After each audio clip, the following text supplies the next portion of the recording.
Sahabat Kompas.com, baru-baru ini kasus sengketa tanah antara PT Sentul City Terbuka dan pengamat politik Rocky Gerung tengah menjadi perbincangan hangat. Hingga 12 Agustus 2021 lalu, perusahaan raksasa properti itu sudah 3 kali mengirimkan somasi kepada Rocky. Somasi pertama kali dilayangkan pada 28 Juli 2021, disusul dengan somasi kedua pada 6 Agustus 2021. Somasi tersebut berisi peringatan untuk Rocky. Jika Rocky memasuki wilayah sebagaimana yang dimaksudkan PT Sentul City, ia akan ditindak tegas atas dugaan tindak pidana pasal 167, 170, dan pasal 385 KUHP dengan ancaman maksimal 7 tahun penjara. Batas waktu yang diberikan untuk mengosongkan lahan adalah 7 kali 24 jam.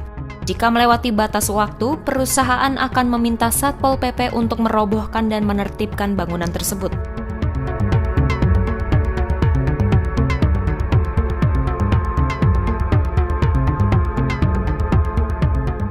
Somasi didasari oleh hak atas bidang tanah bersertifikat hak guna bangunan atau HGB nomor B 2412 dan 2411 Bojongkoneng, Kecamatan Babakan Madang, Kabupaten Bogor yang dimiliki Sentul City.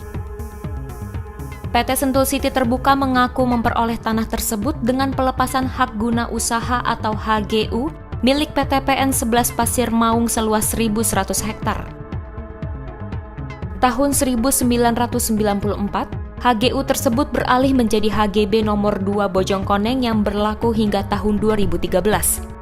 Sejak saat itu, perseroan mengklaim telah mengelola lahannya dengan baik serta bekerja sama dengan masyarakat. Kemudian pemecahan dan perpanjangan HGB dilakukan pada 2012. Salah satunya merupakan HGB nomor 2411 yang diklaim milik Rocky Gerung.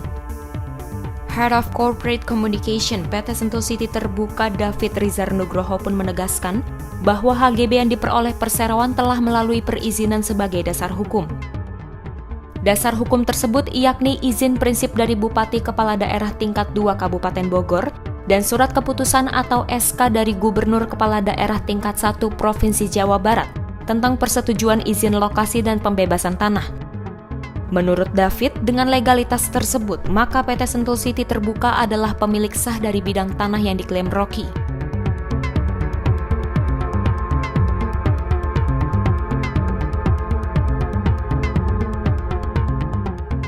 Sementara itu, PT Sentul City Terbuka menuding Rocky mendapatkan tanah oper alih garapan dari seorang narapidana.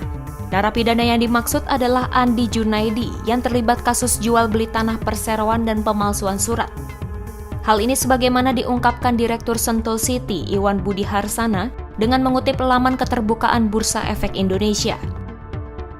Selain itu, menurutnya surat oper alih garapan Rocky Gerung ditandatangani oleh kepala desa yang saat itu menjabat, yakni Acep Supriyatna. Menurut David, kepala desa itu sudah terlibat dalam banyak kasus sengketa tanah. Menanggapi hal ini, Rocky pun membantah tudingan tersebut. Jadi sekali lagi, nggak ada unsur lain selain kita hanya ingin menegakkan akal sehat berlawanan dengan akal bulus Sentul City. Langkah hukum, Bang? Kan selama ini terus-menerus cepat di sertifikat HGB itu soal kecil, itu bukan soal itu dasarnya tuh. Kalau kita ditanyakan, bahkan disebutin di media massa bahwa saya membeli dari seorang kriminal apa segala macam. Nah, Sentul City itu yang biangnya kriminal, yang bahkan yang punyanya ditangkap KPK kok di penjara 5 tahun dan tiba-tiba tinggal 2,5 tahun tuh. Jadi jangan dibalik-balik gitu ya. Tuh. Dan ini tanah 800 meter. Dan isinya adalah hutan. Ya saya bikin hutan di sini. Ya, sama kita. Ya.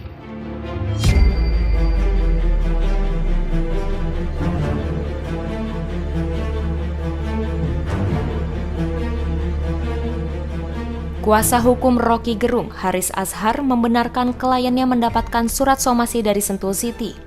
Menurutnya somasi itu juga memberikan peringatan kepada Rocky Gerung bahwa Sentul City merupakan pemilik sah atas bidang tanah tersebut. Padahal menurutnya Rocky sudah tinggal di lokasi tersebut sejak 2009 dan mendapatkannya secara sah. Sementara PT Sentul City Terbuka baru mempermasalahkan tanah tersebut pada tahun 2021. Haris pun menegaskan bahwa Rocky memiliki surat keterangan tidak bersengketa yang ditandatangani Kepala Desa Bojongkoneng pada waktu itu. Atas somasi ini, Rocky Gerung berencana menggugat balik PT Sentul City Terbuka dengan nilai gugatan sebesar 1 triliun rupiah. Besarnya nilai gugatan imaterial itu lantaran tempat tinggalnya sangat berharga karena memiliki banyak kenangan. Sementara itu, kedua belah pihak saling melapor ke Badan Pertahanan Nasional atau BPN untuk meminta kejelasan terhadap sengketa lahan tersebut.